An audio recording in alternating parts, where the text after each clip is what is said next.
Dobro večer, dragi članovi Udruženja Kraljevina Srbija i prijatelji udruženja. Večeras nam je velika čast da na ovaj dan, na dan pobede nad fašizmom i dan okončanja Drugog svjetskog rata u Evropi, sa nama večeras imamo jednog izuzetnog predavača, gospodina Radovana Kalabića, koji će nam govoriti na temu, kako smo mi to nazvali, srpski doprinos u borbi protiv fašizma i nacizma u Drugom svjetskom ratu. Nadam se da će vam biti ugodno večera, da ćete čuti neke interesantne stvari.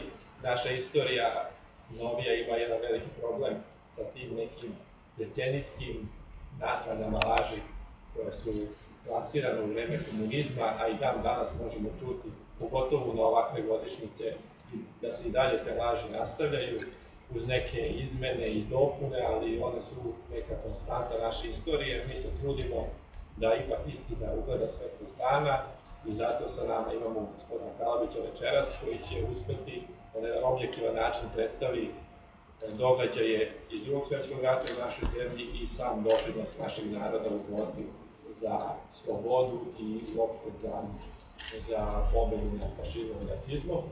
Evo, ja ću sada dati redu gospodinu Kalabiću i evo, zahvaljujem se u ime Gradskog odbora Udruženja Kraljevina Srbija na tome što su došli večeras u nas. Braćo i sestre, pomažemo Bogu. Ja imam privatno zadovoljstvo da se vraćam iz Sumira, gdje sam sa Rada Mihajlovića naložili smo prenos na spomenik generalu Dragoljubu Mihajloviću, prvom ustaniku protiv Hitlera u Evropi, i da izrazim svoje zadovoljstvo što se nalazi u udruženju koje nosi ime Kraljevina Srbija, jer sva naša istorija koja je bila i slavna i svetla, vezana je za našu srpsku tradiciju. Tako da mi predstavlja i veliko zadovoljstvo što se među ovim mladim ljudima kao organizatorima i vama kao poštovalcima ideje monarhije i ideje istinoljublja i pravdoljublja u našem narodu što se pisuje. Tema kako je formulisana u saradnji sa organizatorima našeg večerašnjeg predavanja jeste srpski doprinos u borbi protiv fašizma i nacizma kao dva najveća zla u 20. veku. S tim što naša historiografija, koja teško može da dosegne naučno-metodološki pristup u posljednjih 7 decenija, više je naginjala ideološkom pristupu, a taj ideološki pristup je često skretao u propagandistički pristup. Pa mi onda jednostavno nismo imali ni elementarne faktografske podatke, odnosno na kojima se mogu nositi izvesne zaključke vezane za ovu temu. A ako mi dozvolite u jednom kraćem uvodnom diskusiju, da kažem da postoje dva plana istorije. Jedan je onaj koji je svešten, i drugi je onaj koji je svetan. Mi smo, nažalost, u školama, naučnim institucijama i institutima prevashodno okrenuti takozvanoj svetovnoj istoriji i moji su nas učili. Bolje bi međutim bilo da nas nisu ničemu naučili nego što su nas pogrešno učili. I iz tog učenja mi smo dobili nešto što se sa zdravim razumom poslije. A to je recimo da se ustankom i datumom ustanka proglašava čin ubistva srpskih čuvara reda i mira, što se konkretno dogodilo u Beloj crkvi na Ivanjanu 1941. godine. I ta propagandističko-ideološka matrica trajala je oko 7 decenija. Tako su naučene generacije, nažalost tako su naučili oni koji su predavali generacije istorije, i sve je išlo ka tome da se u toj istoriji samo jednoj strani, nesrećnom građanskom ratovanju ratu, za vreme Drugog svjetskog rata od 1941. do 1945. pripišu obeležja oslobodilačkog, antinacističkog, antifašističkog, a drugoj strani čiji je također kapacitet bio nesporan, a i prvenstvo, ako hoćete, da im se ono ospori i da im se udare žigovi izdajnika, saradnika, okupatora i svega onoga što srpskom narodu ne služi na čast, a pre svega sa osjećanjem. Historiografski podaci nam govore da je 20. aprila 1941. godine tada pukovnik Dragoljub Dražo Mihajlović, koji se sa svojim brzim odredom zatekao na planini Ozren u današnjoj Republici Srpskoj, primio vest o kapitulaciji jugoslovenske vojske koja je izvršena 17. aprila i dan ranije. Na tom mjestu on sa svojom malom grupom, ne zaboravite, tadašnji brzi odred je bio elitna jedinica kraljevske vojske. Bio je prvo sa odabranim ljudima, ono što se danas nazva specijalcima, imao je najmodernije naoružanje. Tada na Visu, koji se zove Lužanjak, general, odnosno pukovnik tada Mihajlović, odbija kapitulaciju, odbija da primi kapitulaciju sa onom čuvenim rečima koje su već ušle u legendarnom njegovom izražavanju da srpski jezik poznaje reč kapitulacije. I sa tom malom svojom grupom produžava i nastavlja, u stvari odpočinje borbu protiv Hitlerovog zavojevanja. Mi danas tek, i to iz nemačkih dokumenta, dobijemo podatke o tome da je Nikolin dovoljno, na osnovu čitulja koje su Nemci objavili u svojim arhivama, da prve žrtve nemačkog okupatora su bile već u aprilu mjesecu u borbi sa generalom Dražom Mihajlovićem. Sve je to, nažalost, u istoriji sklonjeno, prebrisano, i da nije tih izvora nemačkih kojima možemo da Nemcima zamerimo šta god hoćemo. Jedino ne možemo da im zamerimo preciznost, tačnost i objektivnost u tim stvarima. Jer su oni, znate, objektivni čak i u situaciji kad predstavljaju svoje poraze. Dakle, oni su prvi dali svjedočanstvo o antinacističkoj i antiokupatorskoj borbi za kralja Mihajlovića u aprilu mjesecu 1941. godine. Ako hoćemo faktografijom da idemo po danima, onda možemo od 20. aprila, kada je general Mihajlović odbio kapitulaciju, i da samo i tu napravim jednu kratku digresiju. Podignuta je spomen ploča na tom mjestu u Ozrenu. Ja sam imao opet čast 20. aprila ove godine da održim prvo predavanje, a poslije da postavimo venac na spomen ploču generalu Mihajloviću, gdje je odbio kapitulaciju. Znači, on sa tog mjesta iz sela Petrova i Visa Lužanja, komu se prvi pridružuje kad je odbio kapitulaciju. To je vojvoda Mitar Pajović sa 30-ak četnika iz Doboja. Vas bar ne treba da podsjećam da četnička tradicija traje mnogo pre 1941. godine. I da ona pripada u slavne stranice naše srpske istorije, jer su četnici još u Kraljevini Srbiji. Od 1903. godine kao organizovana patriotska formacija dejstvovali na oslobođenju srpskog naroda u ondašnjim i ruskim pokretom. Mitar, dakle, Pajović, vojvoda sa 30 dobojskih četnika, se prvi pridružuje generalu Mihajloviću, kao i rezervni kapetan Milojko Uzelac Starac. On je bio dobrovoljac sa Solunskog fronta i do kraja rata je ostao u Dražinom štabu.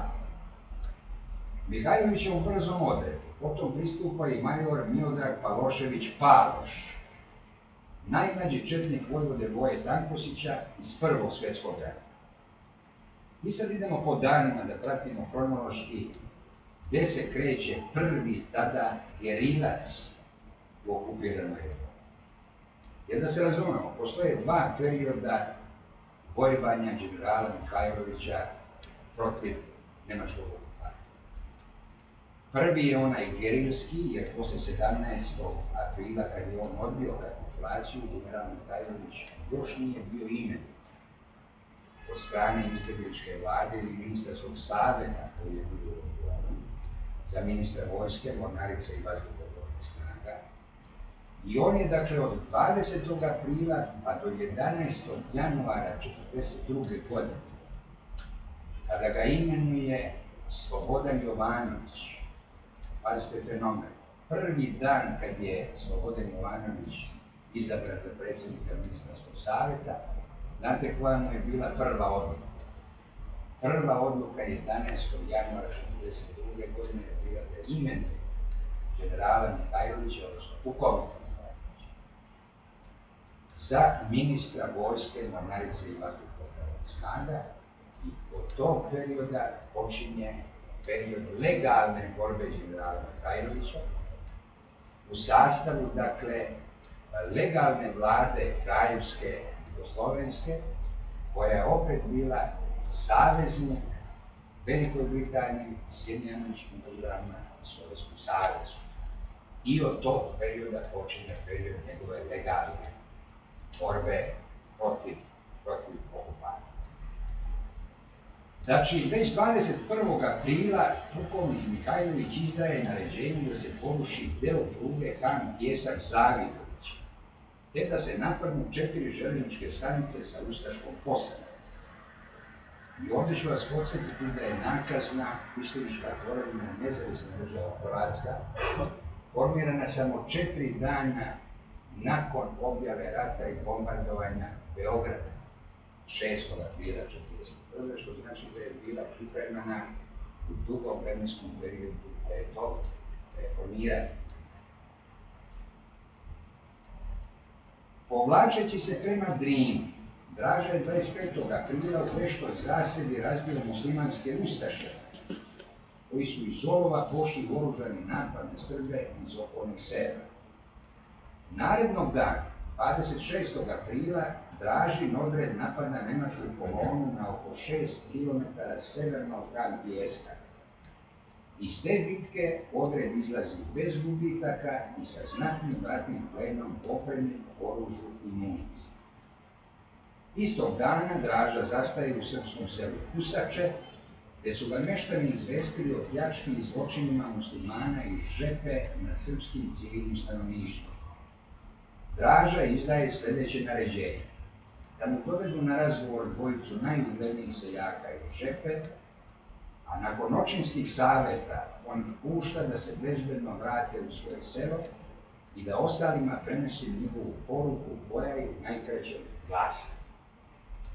Okupator je došao i otići će kad tad, a vi ćete ostati ovdje. Zato pamet u glavu, pa pazite šta radite. Ako danas nestane srpsko selo, sutra će nestati muslimansko i tako ćete se potamaniti ovog kraja. Dakle, došli smo do 25. aprila.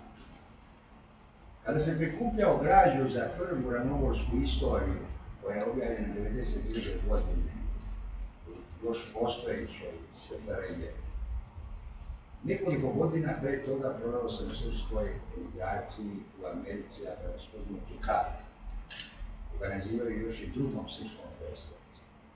Prikupljajući materijal upravo za taj deo, otamljeni deo naše istorije, jer su ovdje bile nedostupne arhive, ni ono što je bilo dostupno.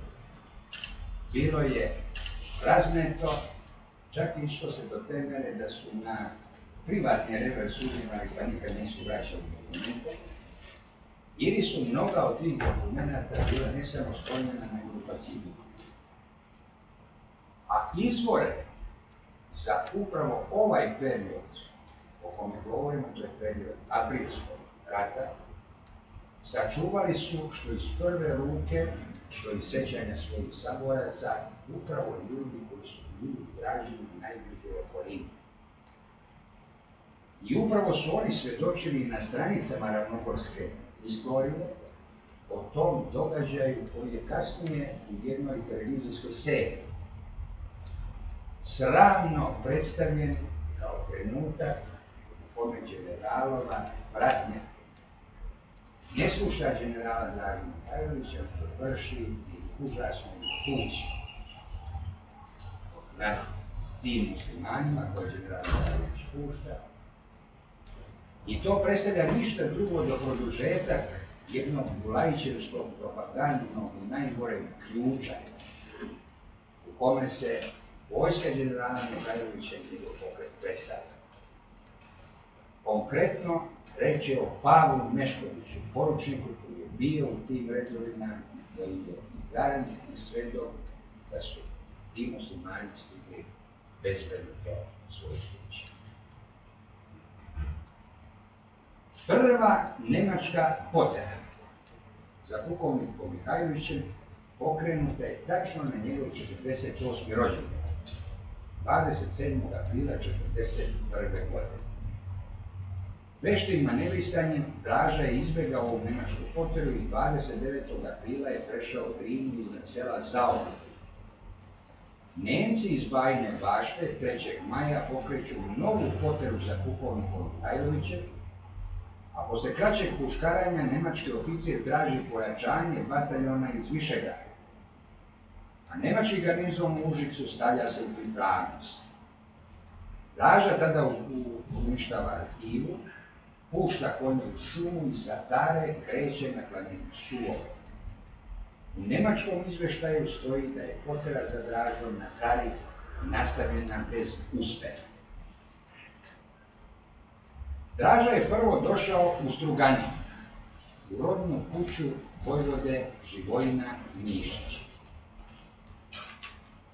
Zašto pukovnik Mihajlović bira od Ozrena put prema Ravnoj Gori i put prema Struganiju? Jer sve ima svoju logičku, ali i mitsku potrebu.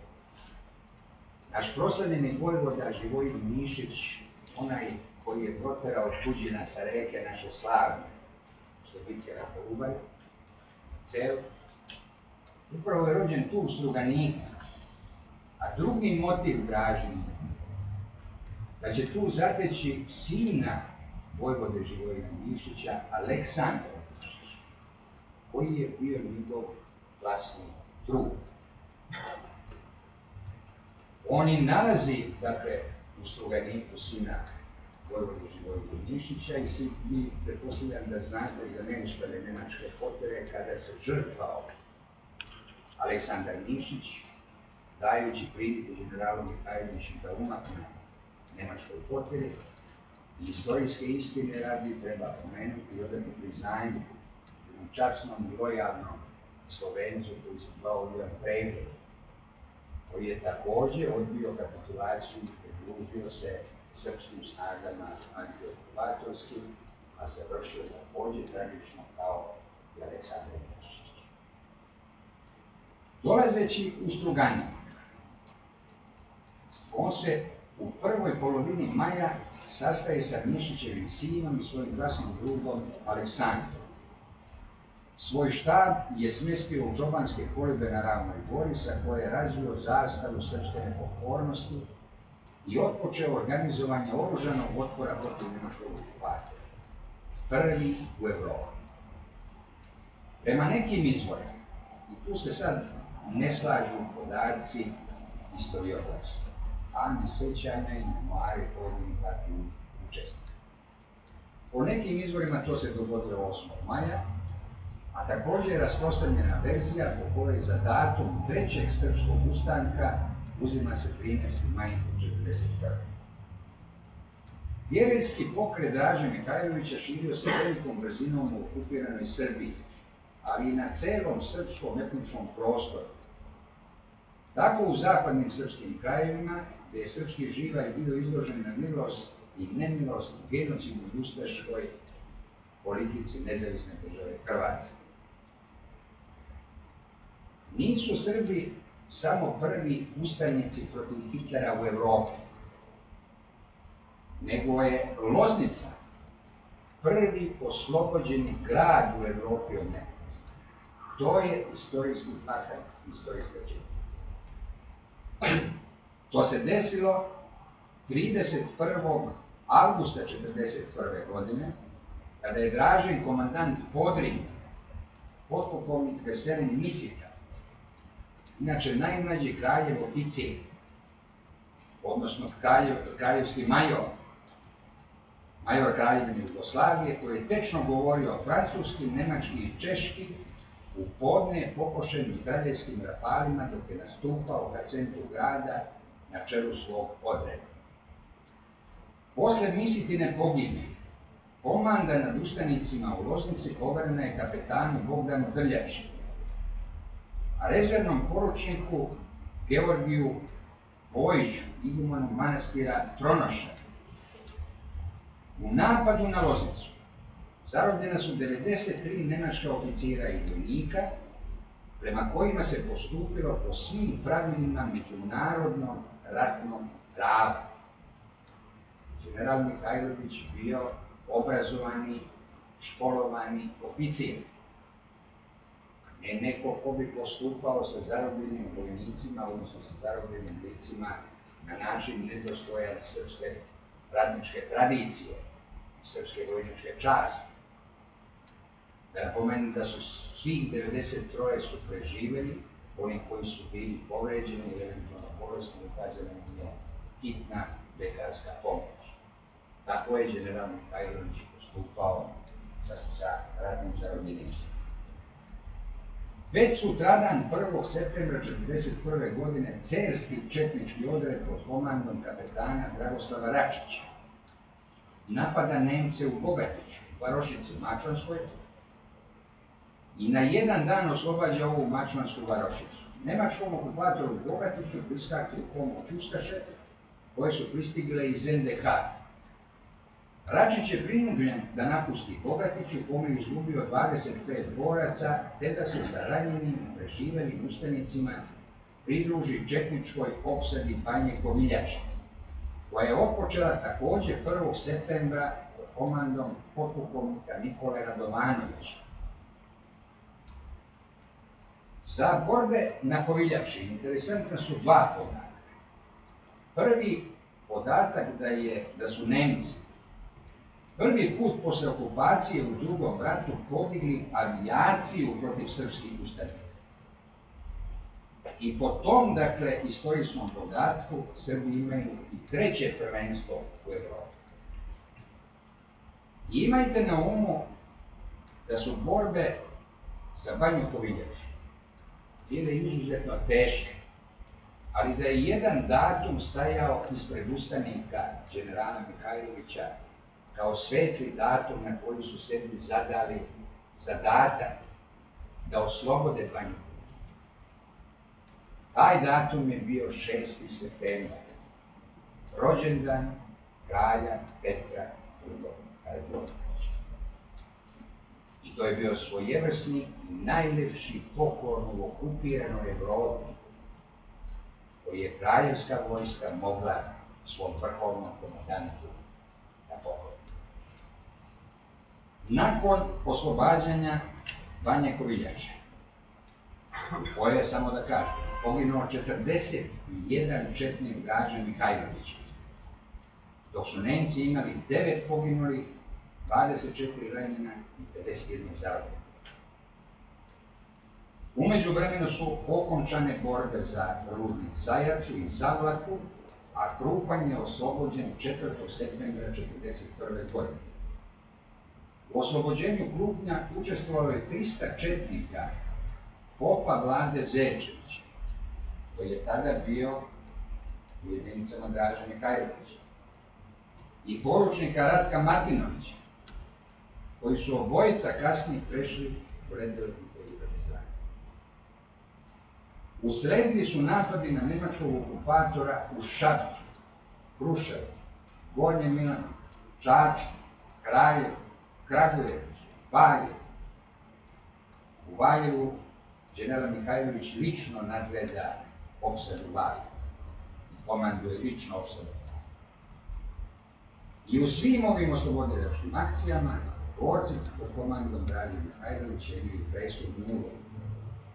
Oni podnose najveće žrtve ustanka protiv nemačkog okupatora u Srbiji 1941.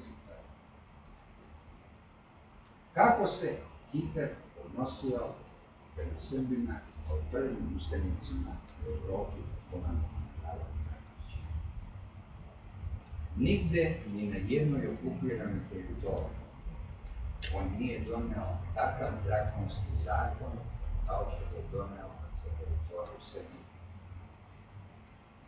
A to je onaj zloglasni zakon 100 ubijenih civila za jednog nemačkog vojnika i oficira i 50 za jednog ranjenog.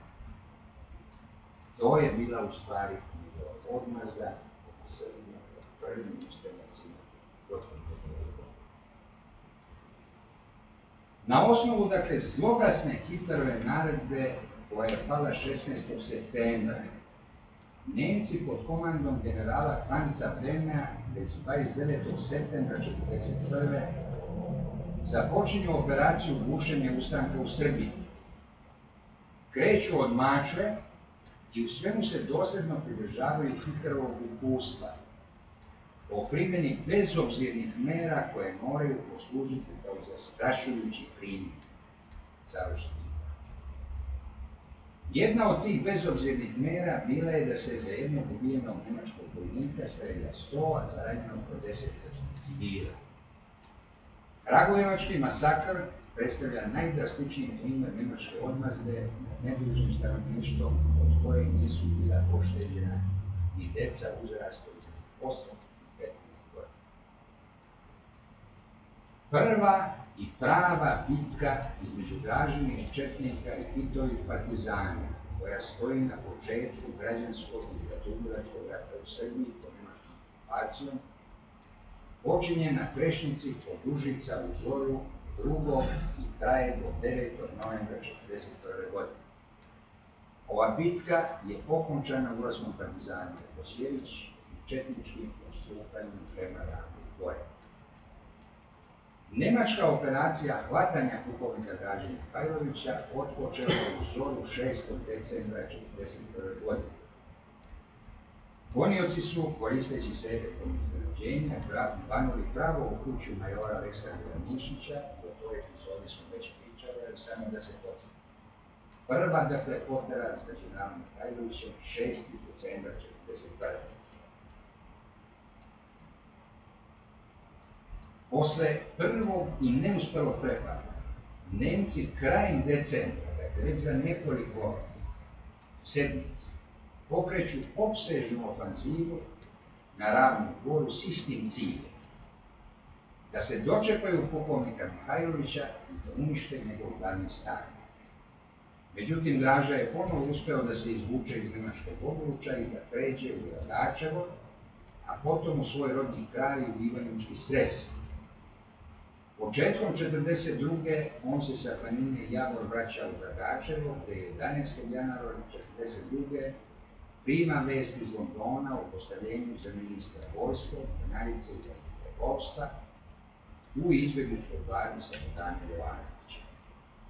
U čin divizijskog generala Jugoslovenske vojske u otadžbini napređen je nakon 8 dana, 19. januara 1942. Tako se završila gerilska etapa vojevanja Draže Mihajlovića u Drugom svjetskom ratu. Tako je istovremeno otpočeo period legalne i legitimne borbe protiv njemačkog okupatora, najodlikovanijeg srpskog oficira, generala Dragoljubova Draže Mihajlovića. Ako nisam opteretio malo više ovom faktografijom, ona je bila neophodna iz prostog razloga što se ovo teško satira i nalazimo na mjestu. Mi, kao što je primetili, dobijamo povremenu fektonistici, delo, fragment, otkrivanje nekih pojedinačnih događaja, ali nikako u vremenskom sledu. Da smo mogli da imamo predstavu koji je u stvari prvi odigao u stvari Hitler. To je, dakle, istorijski fakt govore nesporno srpski narod vodio general Draže Mihajlović, koji je u svojim odredima imao i Slovenaca, muslimanske veroispovesti i Hrvata. No da se zapitamo gde je u tom trenutku glavni njegov rival,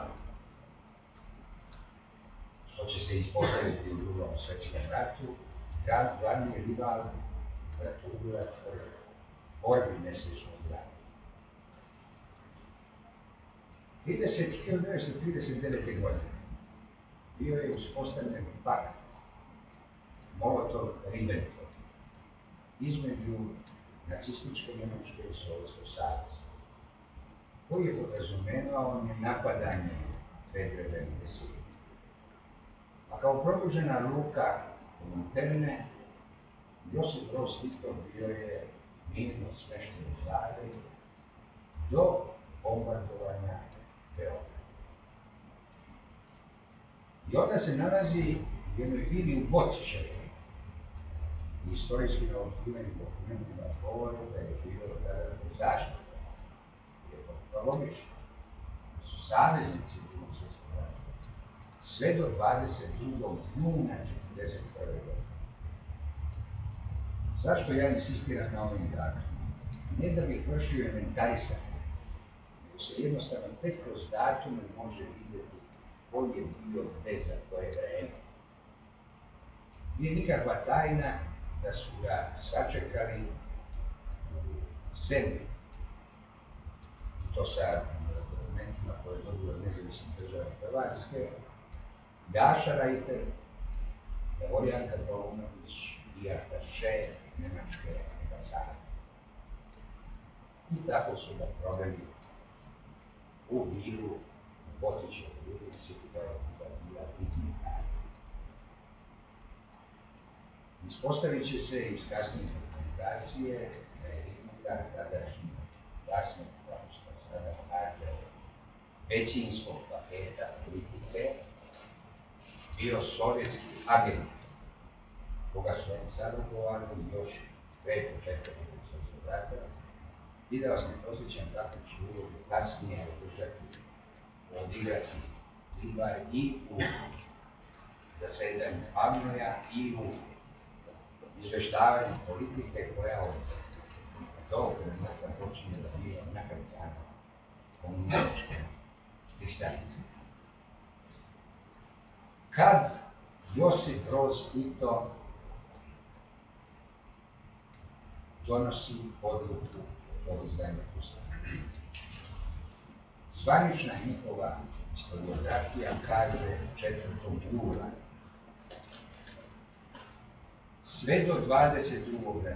juna oni smatraju da nemaju šta da traže napred.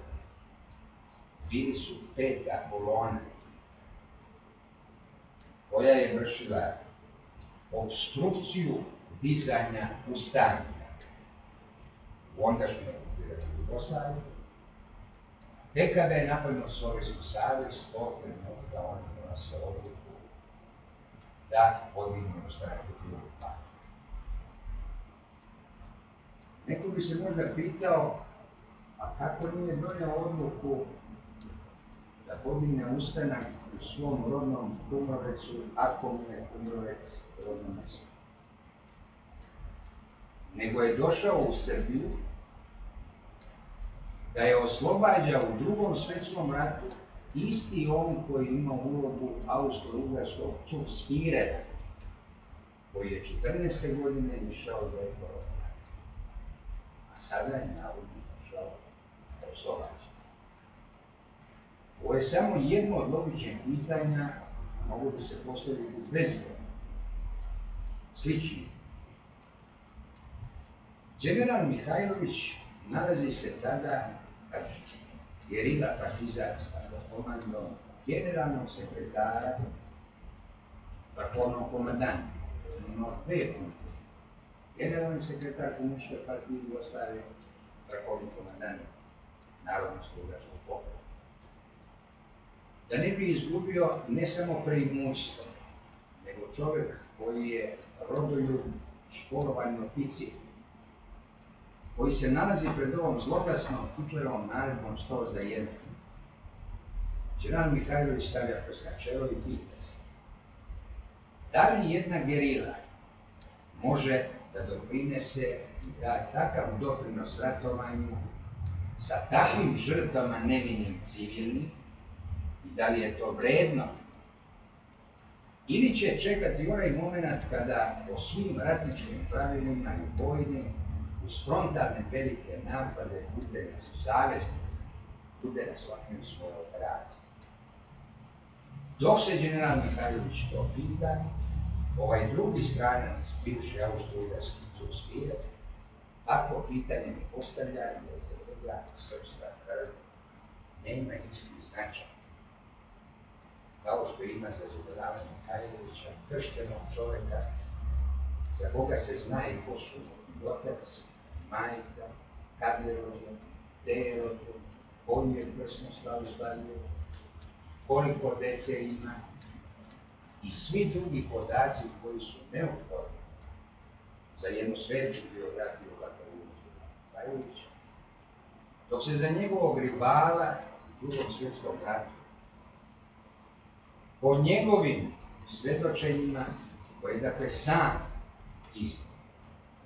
iznao je 15 datuma svog rođenja i 16 datuma kad je došao na čelo Komunističke partije. Pritom mu se ne zna broj zakonitih žena, broj zakonite djece, broj lažnih imena i pseudonima po kojima je delovao i broj zemalja u kojima je bio sa najrazličitijim mogućim ulogama u kojima su muškarci bili uloga učesnika u partijskom.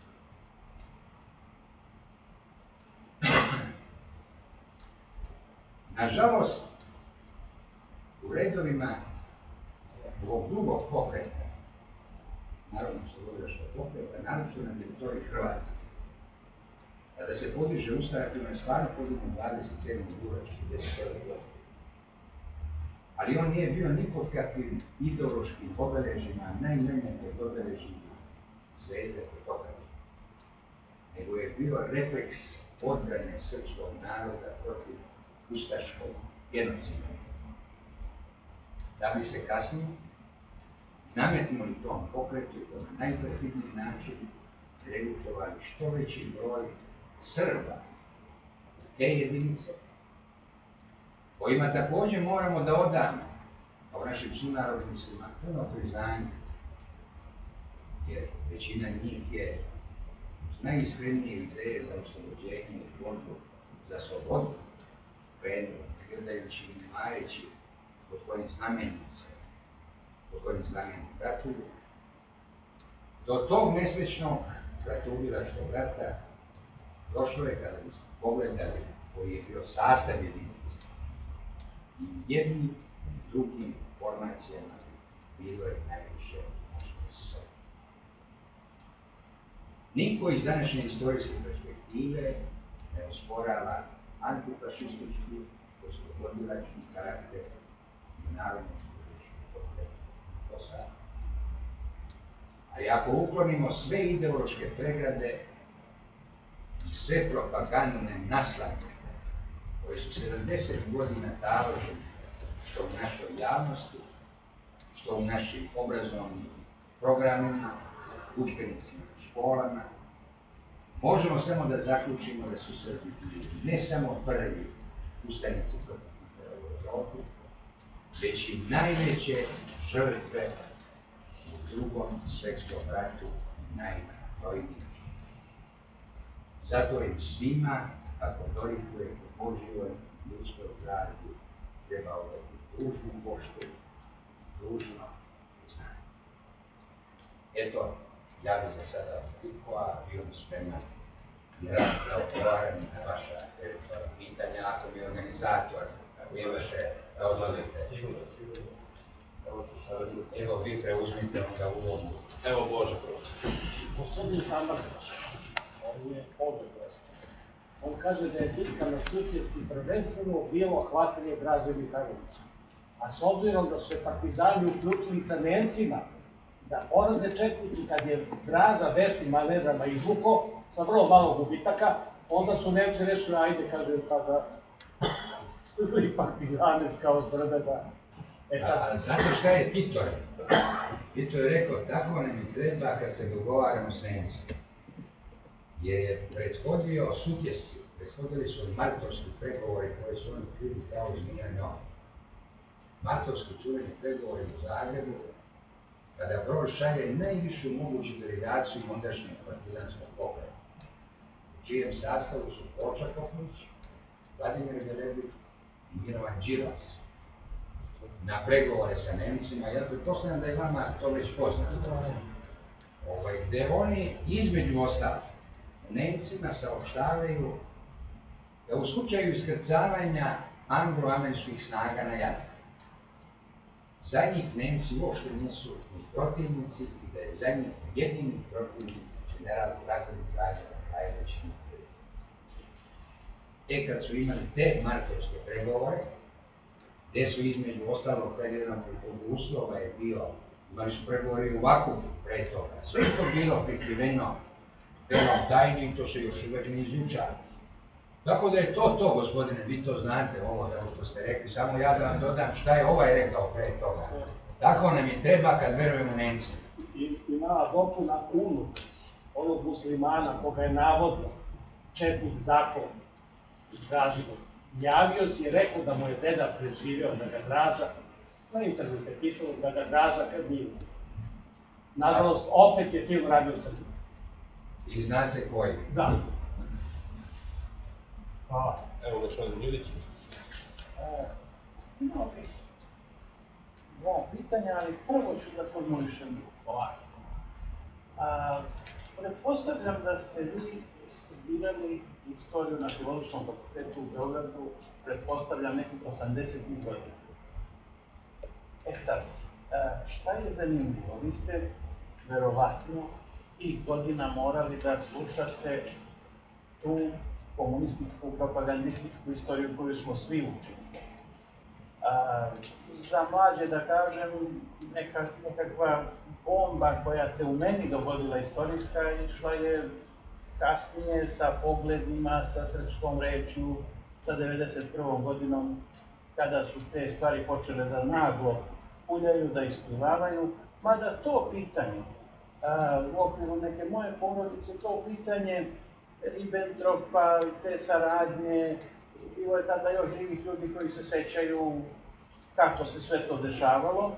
Meni to nije bilo novo, ali ipak je to bila jedna bomba, onako ideološka, istorijska.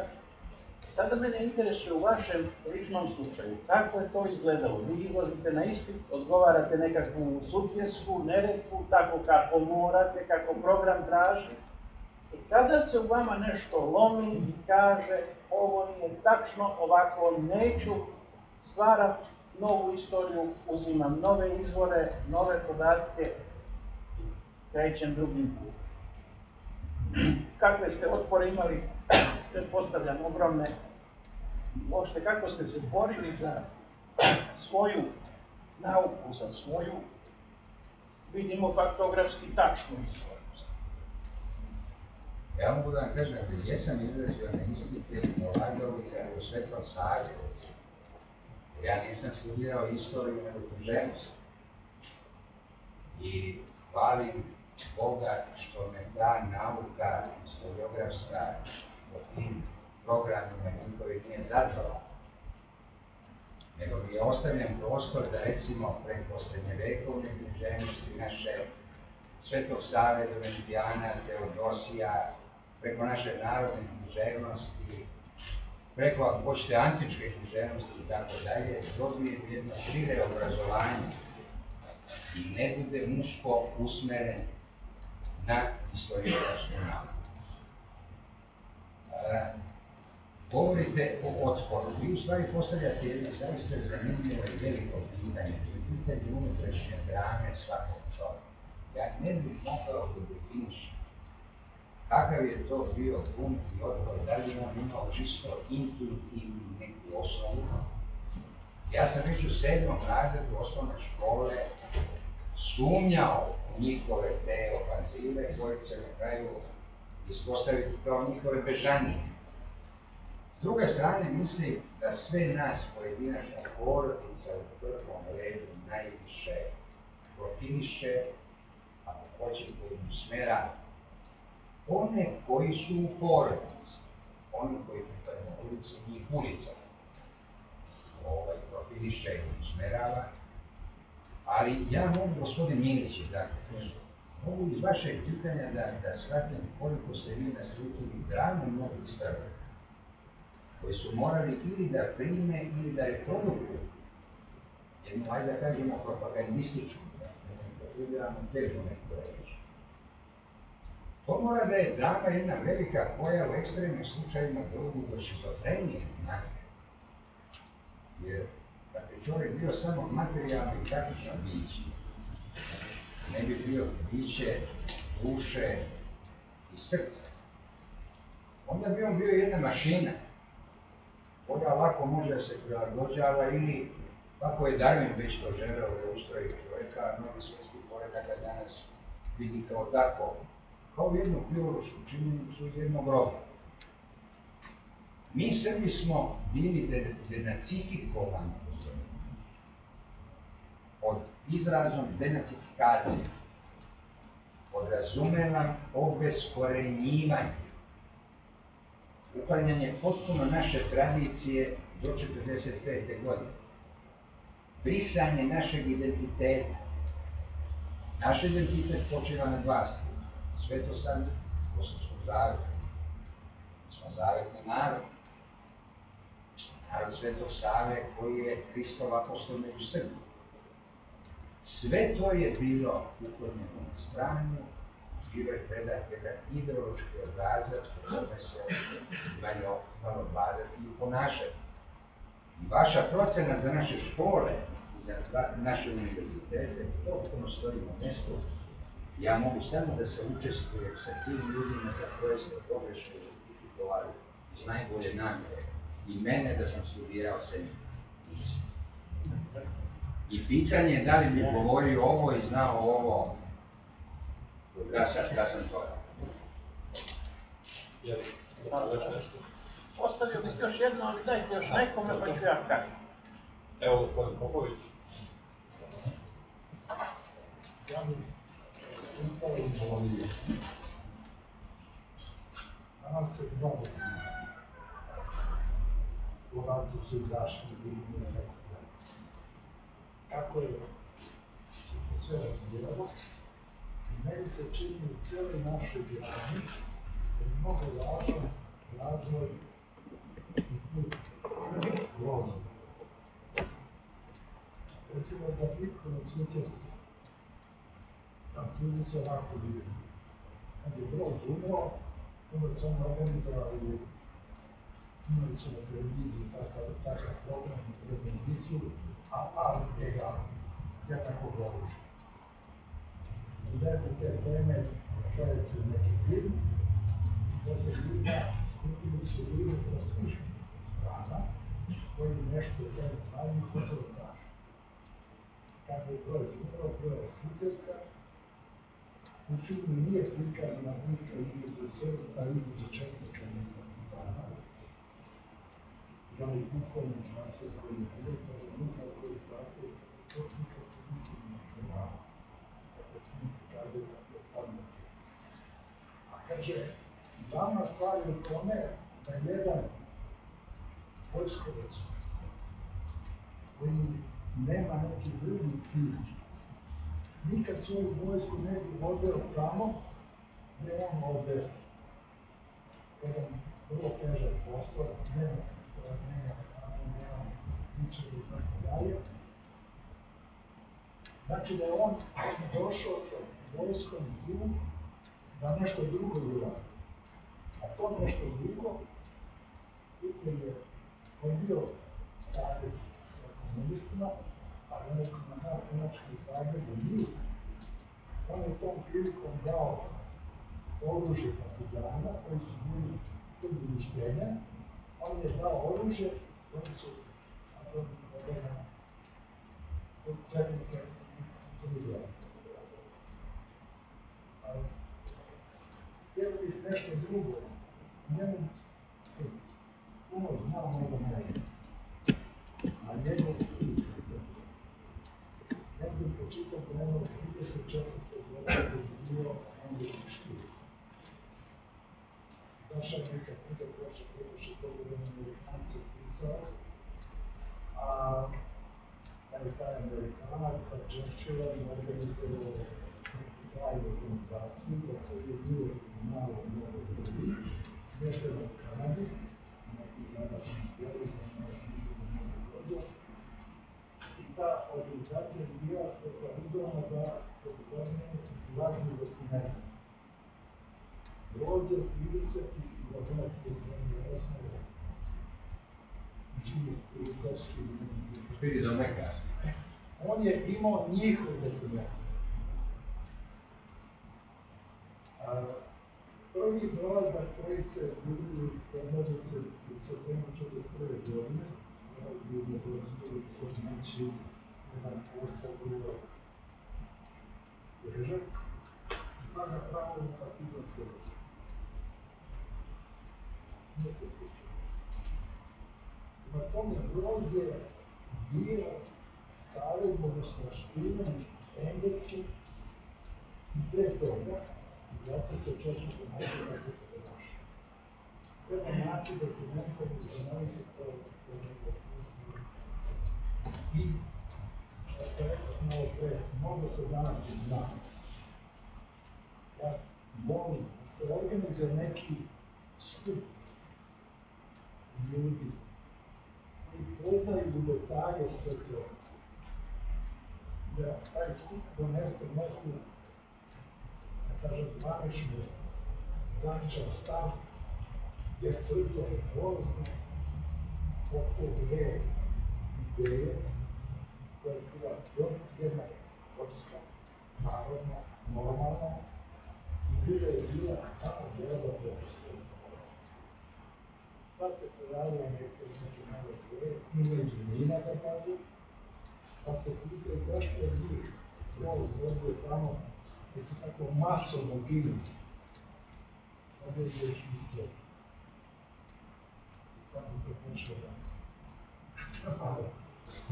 neke mozgove čačka, kad se vide da su vođeni da izvili. Ti su vođeni da pobjede, da vođeni su da izvili. To nije slučaj. To je aspekt. Ja se vam zahvaljujem tako iscrpno. Ja mogu samo da produžim samo eventualno što ste vi stavili u vašem izlaganju i da konstatujem ovako bolno da je titoizam jedna opaka bolest, jedna upala mozga. Jer to vidim i nakon svojih javnih nekih istupa, ne ovako u 4 oka što bi se rekao, da možemo se vidjeti, nego u komentarima koji se pojavljaju recimo u nekim emisijama koje prebacuju na YouTube kanal, gdje se govori o recimo uputiti to izgled. Ni jedan jedini oni argument, gospodine Milo, ni istorijski, ni naučni, ni logični, jedan argument to nema. Oni imaju zadojenost, mržnju. I to je opaka, gospodine Platologu. Ja se slažem potpuno nažalost s vama da smo mi toliko podeljeni narod, posebno ova druga strana, da je tu neophodna jedna koncentracija umjetnosti. Jer vidite, te vrste strasti, taj nivo i ono što sam mogao da primetim, znate šta je najteže tako? Kada preko puta sebe imaju anti-Ulajčevski model čovjeka. Znači, kad imaju preko puta sebe nekog ko je obrazovan, relativno vaspitan, ko raspolaže argumenti, i to ih najviše dovodi do impozita. Jer su navikli na onu matricu propagandnu da svi koji zastupaju jednu realnu rodoljubivu srpsku opciju izgledaju kao ljudi koji su pobegli iz neke ustanove zaštitnog karaktera ili ljudi koji su upravo nakrupili iz laičničkog filma. Ja mislim da je to jedan proces vrlo bolan koji nas očekuje. Uopšte mislimo, to nije ni kratkotrajan proces. I on je bolan jer bez državnih institucija, pomoći državnih institucija koje su u obrazu, prosveti, kulturi, ako hoćete čak u psihološkom problemu, bojim se da mi danas toga nemamo. To je. I ostaje nam evo ovako kao u žocima. Meni bi bilo, ja bi više volio, gospodine, da ovdje imam ljudi koji nisu istomišljenici. Očigledno, mi smo istomišljenici, pa pričamo istinu. A oni bar nešto drugo, vi znate, otprilike, svi ono što je osnova. Ali oni neće da nauče, gospodine. Da li se to primeti? Oni ne smiju da čuju istinu. Oni ne smiju, oni ne žele to, oni koji se istina spomene ovi vrste, oni odmah amerikanci, tako. A uzmite sad ulogu naših medija. Da li ste primetili kakve su poplave partizanskih filmova, titoističkih panegirika? Pa nedavno tu ili njegovu udovicu, nije njima stalo ni do udovice. Pazite, sahranjuju izvan svih gradsko-komunalnih, ako hoćete područja. Zašto sahranjivati izvan groblja ljude, a ovamo se hoće prvo gerili, ne znam gdje je groblje. Ni tu pompu od sahrane nisu napravili zbog nje, nego da je njegov kultur. Oni čuvaju, gospodine, svoje privilegije. Nemaju oni ber, to ja da vam kažem, razgovora sa njima. Jer redni su profiteri, upravo. Prema tome njih ne vodi ni ideja, ni ubeđenje, ni načelo, ni Božja zapovest, ni zavetna, ni bilo kakva druga, vodi profit, lično njihovo, sebični interes. Evo, pitanje, da li vam je poznato štivo koje štampao vojno istorijski institut tom 14. borba narodno osnovilačkog borba protiv okupatora, borba 4. protiv okupatora, 4 podeljivki, gdje iz arhive iz četničke arhive svedeno i napisano prepisano, plus njihovo obrazloženje, da kažemo ono vreme, 70 i neki godina. Koji slučajem ko se nalazi kod mene, bilo je jedno vreme vrlo brzo bilo povučeno i čitajući iz te arhive, ja sam saznao u stvari kad je dolazio, kad je general Dražan Mihajlović osnovan 4. opet, on je dao komande svim komandirima u Srbiji da se izargude iz depeše, ali obrazloženje, kaže, nije tako bilo, nego ovako. Sad, kad ne čitate to što smo napisali, vidite jednu istinu sasvim drugačiju. To sam to da pitam, onda, da li vam je poznat podatak što se javlja sad u skorije vreme, da 45. godine su partizani bežali iz svojih odreda i prelazili u četništvo, zato što su dobijali komande da ubijaju u Hrvatskoj, nešto u Hrvatskoj, srpska sela. I to bez obzira da li su civili, da li su vojnici. Treće pitanje, gde sam na Drvaru, da li vam je to poznato, bilo ovdje izašlo neki nemački oficir i rekao da u stvari nije bila akcija da se tu uhapsi, nego da spasi. Da se spasi. I da su tu Englezi umešali prste. I četvrto, rekli ste da mi gubimo identitet, a ovo je vezano za vašu profesiju, a moje mišljenje je da gubimo identitet pre svega zahvaljujući jednom nesretnom Vuku Karadžiću, koji je tada takozvanom reformi srpskog jezika u stvari izgubio identitet srpskog jezika. Kada je to vreme, mi znamo, Mitropolista Vladimirović i tekakav bio protiv njega, a mi patimo još uvijek u toga. Eto, ta četiri pitanja, hvala. Znate, ovo četvrto koje ste postavili je najkomplikovanije. Zaista jedan podružji elaborat u celoj priči, ali gdje god ima pomena, dosta ozbiljnih ljudi misli slično ovako. Ja mislim da je jezik samo jedan od elemenata, jezik i pismo, jedan od elemenata identitetske slike jednog. Dozvolit ćete, ipak nije Bog nas rasrbljavao, je nama oduzimao Svetog Savu, je nam našu istoriju zabranjivao. Čak je napisao jednu knjigu Srbi svi svuda. Srbi svi svuda. Da nas je ipak sabirao, ne delio oduzimao. Ali niste vi jedini koji misli na taj način gdje ima izvesna osnova da se vidi o odstupanju eventualno od našeg srpskog identiteta. Ova hvala za podatak iz ovog prvog pitanja, ja sam da držim da to je 14. tom. Ovo 14. možemo posle ustanoviti eventualno koja je godina. Kada probamo da nađemo, bit će mi dragoceno. Jer vidim iz ovog, kako ste rekli, koji je njihov bio metod. Objave, dakle, izvorne depeše generala Mihajlovića i naredbe, a onda oni komentarišu na svoj nakaradni način, popuštaju kroz ideološki filter njihov. Postavljam da je tako. Jer tako su radili u mnogim stvarima kad su bili prinuđeni da izvorno građu.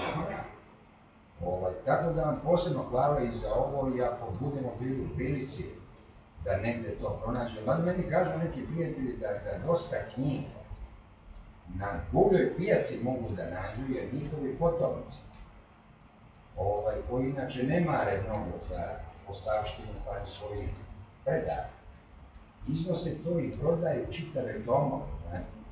Ima tu možda se nađe i dragocene kada tvoje. Tako da u svakom slučaju hvala vam. Pa posle možemo da vidimo i za ovaj podatak eventualno. I da dopunim, imamo i još knjiga, naravno, budući da ću mi sarađivati iz dijaspore, Štampov Birčanin, to je unuk ili sin od onog Birčanina, isto istorijski arhiv vezano za generala Draže i Đoko Marić iz, da kažemo, okoline Finske krajine, znači, Momčuru, Đurić i tako pa priča. Evo da ostanemo kod toga, pre izvjesnog vremena bio sam od sestre Đokina. To inače za ove ljude koji ne znaju lokalni deo istorije. Kažem, oni su bili poklali, to je Tromeđa, Bosna, Like i Dalmacija. Njih šestorica. Otac, Petar i petoro braće Marić. Svi su bili u četnicima, neki od braća su nažalost poginuli, jer su se neki dokopali Sjedinjenih Američkih Država, među njima je pominjani Đoko Marić. P. Marić. P. Marić, Petar Marić. Sestra je još preostala jedina živi u Novom Bečeju. I pre izvesnog vremena bio sam s ovom stvari, imao sam sreću da mi ostalo u Novom Bečeju, bila plemenito biće koje ima 90 i nešto godina, koje je pretrpelo takve nevolje i nedaće, a zadržalo je tako plemenito društvo. To je ono što ostaje meni, recimo, kao iskustvo Belgije, od razgovora sa ljudima poput jednog Zvonka Vučkovića, koji je sa takvim mirom pričao, ni jednog trenutka nije imao nikakvo ogorčenja u sebi, jer je način komentar tako ste provodili, čovjek koji se oslobađao Gordo Milanovac, koji je kasnije živio u Sjedinjenim Američkim Državama kao emigrant, napisao je 2 knjige od otpora do građanskog rata i tako dalje. Tako da bi ostao literarni jedan fenomen da ti ljudi u sebi nisu imali mržnju, ti koji su puno preplatili za nacionalnu ideju. Znate zašto to znam? Zato što su verujući ljudi. Verovali su Boga, bili plemeni. A na ovoj drugoj strani bezbožnički. Tu se tek traži kriterije, jer oni, ko nije s Bogom, taj ne može biti pobjednik u ratu ili miru. I kažem, vidim da vi dosta znate, kad znate i Đoka je umro pre 2 godine, ste znali to? Umro je, on je posljednji od Marića. Inače ga pisao nekoliko priloga za Dinarsku četničku diviziju, za njihove spomenice. Znam za Miću Jovanovića, Ružu Jovanovića, Dražen Mihajlović. Evo da damo, predlažem našim mladim organizaciju, da damo još priliku nekome, pa da onda vidimo. Evo, ajde, Vlada. Prvo sam mislio postaviti 2 pitanja, ali 2 pitanja i jedna mala digresija koja je isto tako.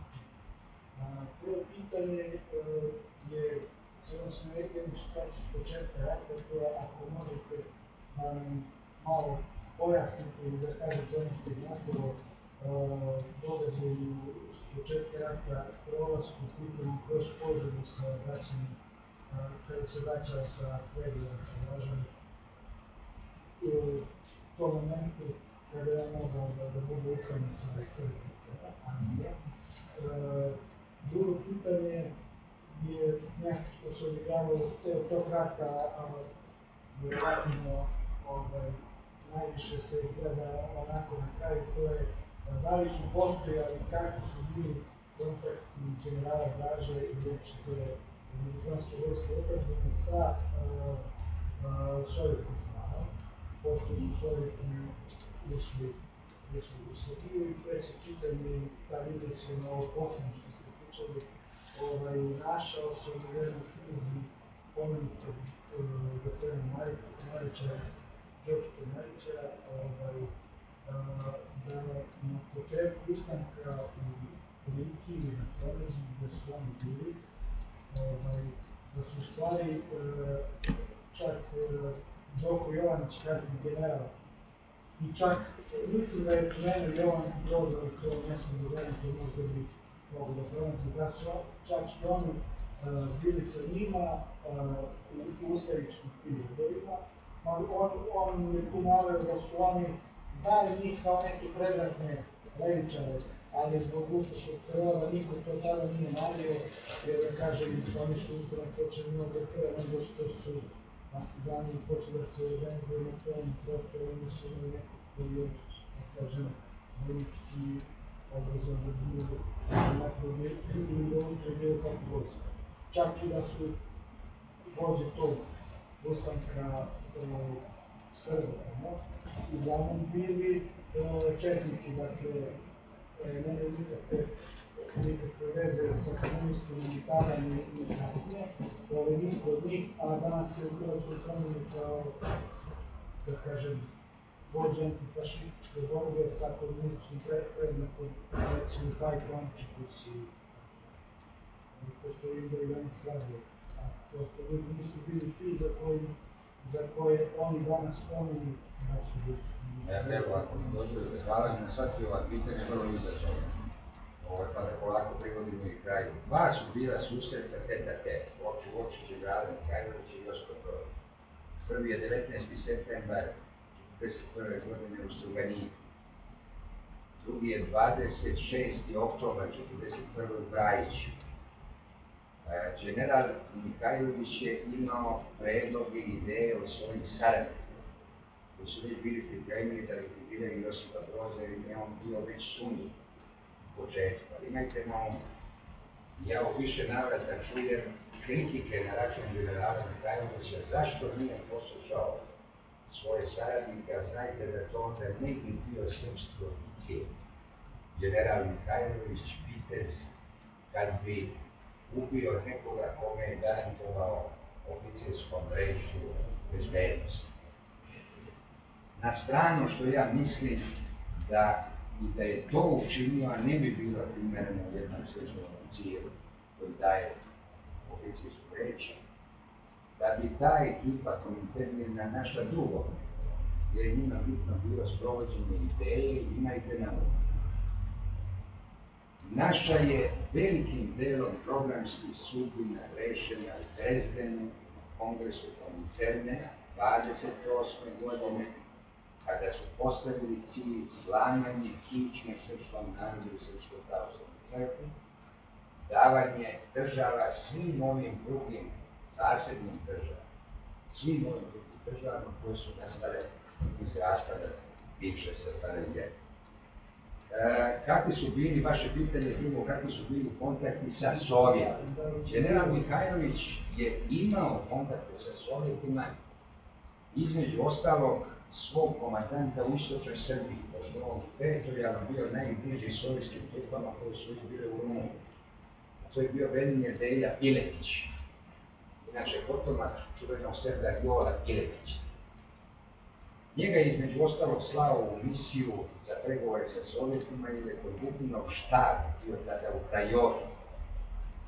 Uspostavljene su bile veze i na nižim nivoima, pa se čak događalo da zajedno oslobađaju u prisustvu američkih oficira, sovjetski vojnici i komandanti generala Draže Mihajlovića. Najbolji primjer za to je Kruševac. Ne treba ništa da pričamo, Keserovi, postoje fotografije. Znači jednostavno faktografija. Postoji jedno iznad, ja mislim da se zove Hotel Evropa, gdje su major Keserović, koji je i predvodio i prvi napad na Kruševac i oslobođenje Kruševca 14. oktobra, međutim tu se na Kruševcu sve prelomilo. Tu se videlo da sovjetske trupe po naređenju sa vrha moraju da razoružaju pripadnike Kraljevske jugoslovenske vojske u otadžbini, a da se reaguju, to je već bila međunarodna politika. I treće vaše pitanje koje se odnosi na Srbe u Hrvatskoj i kalkulacije, jeste li mislili opet na Đoku Marića? Sve što je Đoko Marić, jeste ga nazvali Đokicom, rekao da nije neki... Đoko Petra Marić. Dakle, Srbi u Hrvatskoj nisu oni ustali nikoga moga režima, ideološki. Njih je jednostavno refleks samoodržanja i odbrane od ustaškog pohoda organizovao i tako je u stvari podnio ustanak protiv. Kasnije tek dolazi do ubacivanja i preuzimanja već postojećih pokreta od strane partizanskog pokreta. Daleko bi nas odvelo u raspravu jedna od najkrupnijih tema. To je ustaško-komunističko savezništvo, koje nije funkcionisalo samo od 1941. do 1945. nego je postojalo pre rata. Dovoljno je da uzmete njihove partijske listove i organe, kao što je Proleteo, gde na prvoj strani daju podršku ustaškom pokretu u Hrvatskoj još 35. i 6. godine. Dovoljno je da uzmete samo jedan akt koji potpisuju Milo Budar sa ustaške strane i Moša Prijade u Sremskoj Mitrovici sa komunističke strane i da vidite od kad ta saradnja postoje. Ali to bi nas odvelo daleko i to bi već bila druga jedna tema i tema za jedno drugo predavanje. Postoji i depeša Keserovića Dražu. Čiča, mi se povlačimo, vraća Rusina s hapsa. Tako. Iskušao. Ja bih se i zahvalio gospodinu Kalabiću na ovo stvarno divno jednu zahvalnicu našeg udruženja za ovo stvarno istinsko predavanje. Hvala najlepše.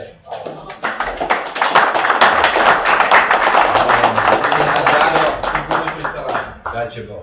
I ovdje jedan isto skroman poklon, jedan kalendarčić našeg udruženja i neki prigodni materijali, tako da to je za vas. Hvala najlepše i hvala publici. Hvala. Hvala najlepše.